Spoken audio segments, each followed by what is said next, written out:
So Abraham and Rebekah, they have Isaac. Isaac grows up and he takes a wife.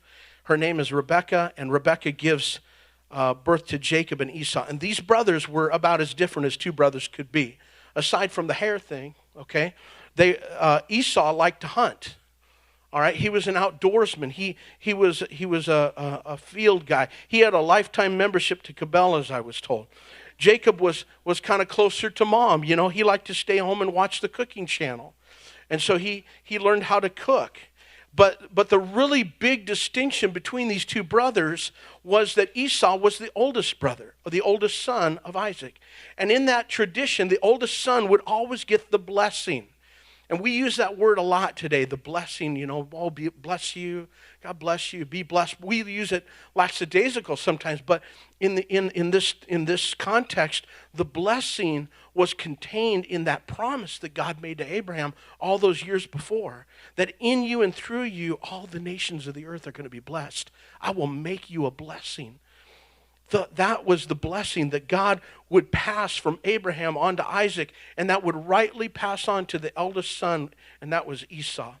There was going to be a day that Esau could look forward to, when his father Isaac would lay his hand on him and bless him, and all that God had given to Isaac in the spirit would transfer to Esau.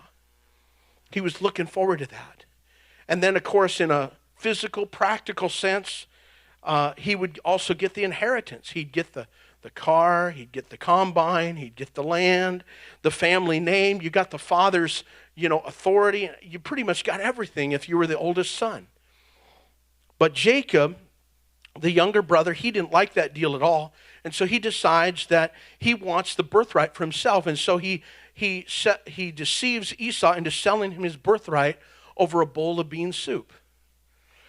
And Esau's out hunting. Some of you know this story. Esau's out hunting one day, and he gets skunked. He comes home empty-handed, and he's all tired and hungry. And he walks into the kitchen, and there's Jacob standing over the stove, sprinkling in some herbs and spices into this amazing-smelling soup. And he's got some fresh goat cheese there, and and everything. And so, and Esau says, "Hey, can I have a bowl of that soup?" And Jacob says, "No problem, bro. Just sell me your birthright first." And in a moment of weakness, Esau makes the most horrible trade you could ever make, and he trades his birthright for a bowl. He gives up what he wants most for what he wants right now. Have any of us ever done that before? Give up what we want most for what we want right now? How many of you know that when you get tired, when you get fatigued, when you get desperate, it's not long before you begin to lower your standards? I'm just going to give you an example from my own life. Maybe you can relate to this, but my wife has got me on a diet right now. She's feeding me stuff that's really healthy, like carrots and celery and lettuce and stuff that basically is tasteless, and that's all great. But has anyone ever woke up in the middle of the night with the munchies? Have you ever done that?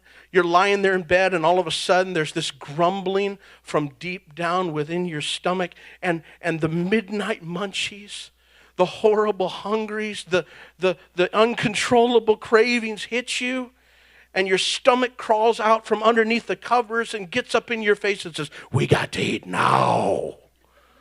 Do you know what I'm saying? It's happened. And I'll go to the refrigerator, and I'll open the door, and that light will hit me. Pow. It's like heaven. Oh. I'll even hear angels singing, And I'll reach in there. I can't see a blessed thing for what I'm reaching for, but there'll be spaghetti flying and stuff, and I'll be gnawing on a raw piece of hamburger. I'll eat it cold and raw. Why? I mean, when you're hungry, listen, here's why. Because if I get hungry enough, I'll eat anything, and so will you. And family, some of us have been on our faith journey for a number of years now, for a long time, and we've gotten tired and hungry along the way. But listen, when you're tired and hungry, it's a really bad time to make big decisions, because you will lower your standards.